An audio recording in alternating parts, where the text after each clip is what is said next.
De uma escalação sem sentido a um desempenho péssimo no primeiro tempo. De ser salvo por um jogador no jogo anterior a nem tirar ele do banco numa estreia de Copa. Vamos tentar apontar todos os erros do Ancelotti nessa estreia, já te adianto que muitos dava pra prever e já dá pra dizer que o velho tá perdido. Então vamos dividir por tópicos. Escalação. Poderia muito bem começar com a escalação do Brasil, tá? Mas eu vou começar com a escalação do Marrocos, porque é aí que a gente vai ver que todos os problemas apareceram. Os caras vieram num 4-2-3-1. Em teoria, são 3 jogadores no meio campo, 2 abertos. Mas na prática, eram praticamente 4 jogadores no meio campo, o que criou uma superioridade o jogo inteiro, principalmente os 30 primeiros minutos. O Ounahi, que em teoria trabalhava como um 10, trocava bastante com o El Khanous, que era o jogador do lado esquerdo. E do lado direito, o Dias aparece aqui como um ponta direita, mas na verdade mesmo, ele tava jogando como um 10. Ele vinha pra dentro pra abrir o espaço pro corredor do Hakimi. A gente esperava isso? Sim, é assim que o Marrocos joga, é sempre com o Hakimi fazendo essa ultrapassagem do lado direito, com o Dias aparecendo por dentro, a gente tinha um jogador a menos no meio campo e com isso ele sempre apareceu livre. A gente viu vários momentos no jogo que ele pegou a bola por dentro e avançou sem ninguém marcar. E foi assim nos primeiros 30 minutos, mais de uma vez. Com isso o Boadi teve espaço, passeou durante o jogo inteiro, o moleque tem 18 anos, é um jogadoraço e provavelmente vai sair do Lille na próxima janela. Mas dito isso, o cara ter ficado sozinho o jogo inteiro é ridículo e a escalação do Brasil também foi muito ruim, a gente vai pra ela agora. Primeiro porque, vamos combinar, ele tirou essa escalação eu não sei da onde, porque durante a semana a gente viu que tinha a possibilidade de jogar com o Alexandre e Danilo, que bom que isso não aconteceu, mas ele veio basicamente com a mesma coisa que foi o jogo contra o Egito. Aqui aparece o Paquetá jogando por dentro, mas ele não tava jogando por dentro, ele vinha pra direita. Com o Wesley isso funcionava, porque o Paquetá podia transicionar do meio pra direita e teria um jogador pra fazer esse corredor, mas o Ibañez é zagueiro jogando na lateral, e a gente já viu que ele não tá tão pronto assim pra jogar na lateral, é um jogador muito defensivo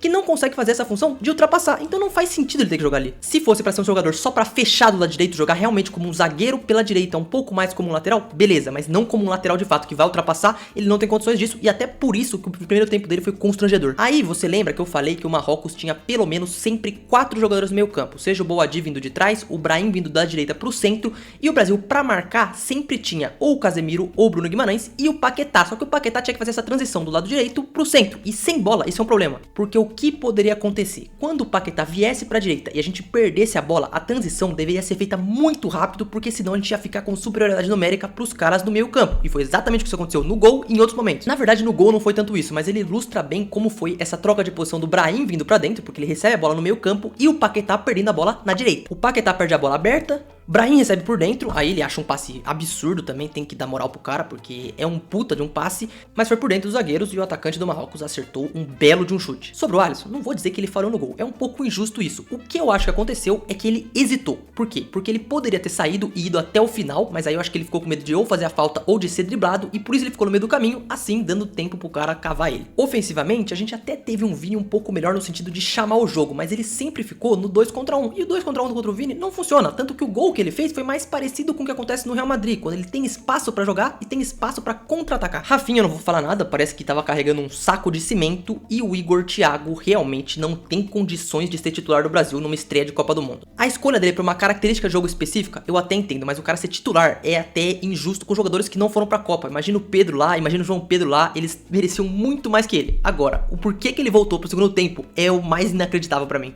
Assim a gente passa pras alterações. Voltando um pouco, o meio campo do Brasil ficou muito exposto no primeiro tempo e a gente tem que falar sobre os 2 volantes que estavam ali. O Bruno Guimarães pra mim parecia anêmico, não conseguia achar nada, não tava aparecendo pra nada no jogo, sempre é aquele cara que tem confiança no Ancelotti, mas não aparece nos jogos. E o Casemiro sempre foi aquele cara que chegava atrasado às vezes, sempre tomava cartão amarelo, isso aconteceu em mais de uma Copa do Mundo, mas dessa vez ele tá mais lento, mais pesado e parece que ele vai chegar atrasado mais vezes. Então eu até entendo o Ancelotti ter tirado ele por cartão, não sei se foi por lesão, mas se for por cartão é porque ele vai tomar cartão todo jogo, ainda mais desse jeito que a gente tá jogando, porque ele tá exposto e vai ser assim. Mas pra mim a solução não era nem tirar ele, pra mim o pior jogador do Brasil no primeiro tempo foi o Paquetá e o Igor Thiago. Eu tiraria os 2, o Paquetá porque saindo jogando tava errando quase tudo e o Igor Thiago porque não tava entregando lá na frente também. Eu entraria com o Danilo pra tentar equilibrar o meio campo e o Endrick lá na frente pra poder ficar mais espetado. Aí ele tira o Ibañez, que beleza, eu até entendo, porque ele não tava sabendo fazer essa lateral ofensiva, o Danilo sabe um pouco mais, mesmo que tá mais velho e não entregue tanto assim, ele era esse jogador. E ele tirou também o Casemiro, porque tava mal no jogo, tava exposto, tomou amarelo, então eu entendo também. Agora, se a gente for analisar, ele tirou 2 jogadores, um lateral direito e um volante pra entrar um lateral direito e um volante, o esquema não mudou. Nesse momento, o Paquetá já tava trabalhando mais por dentro, então por isso que no segundo tempo deu essa sensação que a gente conseguiu equilibrar um pouco mais. Mesmo assim, a posse de bola era do Marrocos e o Marrocos deu uma reduzida também, porque eu não sei se eles queriam exatamente se expor pro contra-ataque assim como foi no primeiro tempo, porque a gente achou aquele gol, não foi que a gente jogou bem. O Danilo não compromete defensivamente, mas ofensivamente não entrega praticamente nada, ou seja, os laterais que o Brasil tem são muito previsíveis. O Wesley seria esse jogador diferente, ele machucou infelizmente, mas não ter convocado outro é um erro. ninguém. Já o Fabinho surpreendeu. Eu até achava que ele não ia ter tanta participação nessa Copa, por ser um jogador vindo da Arábia, por ser mais essa reposição do Casemiro, mas aparentemente no momento ele tá melhor. Mesmo assim, a gente continuou com o Igor Thiago por mais 15 minutos, o que não fazia sentido nenhum, e quando ele foi trocar, ele botou o Matheus Cunha e o Luiz Henrique, aí sim tirando o Paquetá e o Igor Thiago, só que se ele já tinha trocado o Paquetá pra jogar mais por dentro, agora colocando mais um atacante que seria mais esse falso 9, o Brasil voltou pro 4-2-4. Ele só foi reequilibrar de novo quando ele coloca o Danilo mais à frente no jogo. E quem ficou no banco todo esse tempo foi o jogador que podia ter decidido tudo. E aproveitando que eu falei do Igor Thiago, eu quero falar sobre o Endrick. Porque o Endrick é um capítulo à parte. Não vou falar sobre panela de seleção, que pode até ter, eu tô começando a acreditar nisso, mas eu quero falar sobre critério, porque o critério do Ancelotti não faz sentido nenhum. Por que que o Igor Thiago ganhou chance como titular? Vamos lembrar. Contra o Panamá, entrou no segundo tempo e foi muito bem. Realmente merecia ter mais uma chance pra provar que ele, com uma característica diferente, poderia entregar mais. No jogo contra o Egito, depois de ir bem contra o Panamá, ganhou a chance como titular. Não foi bem, teve chances e não conseguiu aparecer. Mesmo assim, o Ancelotti manteve ele no time pro próximo jogo, a estreia da Copa do Mundo. Usando esse mesmo critério, o que aconteceu no jogo contra o Egito? O Endrick entrou, fez o gol e foi o jogador que mudou a partida pro Brasil. Agora, ele ganhou a chance de ser titular no próximo jogo? Não.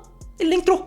Isso é inaceitável. É necessário descobrir o problema interno que ele deve ter, porque é só a gente lembrar. Quando ele começou na seleção, ele fez gols maiores. Quando precisou que ele resolvesse, ele entrou e resolveu. E no último jogo antes da Copa, foi ele que fez o gol da vitória. Por que que ele não entrou? Porque além dele oferecer profundidade, atacar o espaço, ser um jogador forte fisicamente, que briga, que chuta gol, ele é um jogador que tem uma estrela assim inacreditável. Por que que ele não jogou? Entrando no ataque um pouco mais, eu até acho que o Vini fez uma boa partida dadas as condições, porque ele não tem sido um jogador que tem atuado bem pro Brasil na maioria dos jogos, mas dessa vez ele pelo menos chamou o jogo, chamou a bola. O Rafinha do outro lado realmente não foi nada bem, mas defensivamente os dois não entregaram praticamente nada, o que colaborou ainda mais para esse desequilíbrio, porque o Vini parecia que não voltava do meio campo, e olhando em Copa do Mundo não dá para ter dois jogadores que não marcam. O Igor Thiago lá na frente até que fazia pressão, o Vini e o Rafinha não faziam nada. Agora, não entrar com o Endrick pra mim é o maior erro do Ancelotti. Era a grande chance de mudar o jogo, era um cara que poderia buscar uma coisa diferente, pelo menos incomodar a zaga adversária, e não fez. Ele mexeu mal, não mudou tanto o time, e quando precisava colocar um cara de personalidade lá na frente, ele não colocou. E aproveitando, vamos falar da coisa que o Endrick mais tem, que esses jogadores não têm: personalidade. O próximo tópico é personalidade, que é o que o Endrick tem de sobra, que é o que o Danilo tem, que o Ryan tem, que o Neymar tem, mas que o time do Brasil parece que tem anemia no resto do time. Olhando pra Marrocos, eles têm jogadores piores que o nosso? Tem, não eram favoritos, beleza, mas tinha um time com mais confiança, o meio campo querendo jogar, realmente jogando a estreia de uma Copa do Mundo. O Boadi tem 18 anos, mas uma personalidade absurda, pegando a bola, distribuindo, enquanto o Brasil entrou cagado. Mas eu vou colocar as escalações aqui na tela. Essa é a escalação de 2022 e essa é a escalação de 2026. A maioria dos jogadores já tinham jogado uma Copa do Mundo, não fazia sentido toda essa ansiedade não. E a verdade, gente, é que esses problemas têm acontecido desde 2014. O Brasil parece que é um time frouxo, não tem personalidade pra chamar jogo, e sendo bem sincero, o Neymar pode estar com todos os problemas que ele tem, mas ele, pelo menos nesse time aí, ele seria titular hoje. Não porque ele é um craque, ele não deveria estar nessa posição de precisar salvar o Brasil, mas com o que esses caras estão mostrando hoje,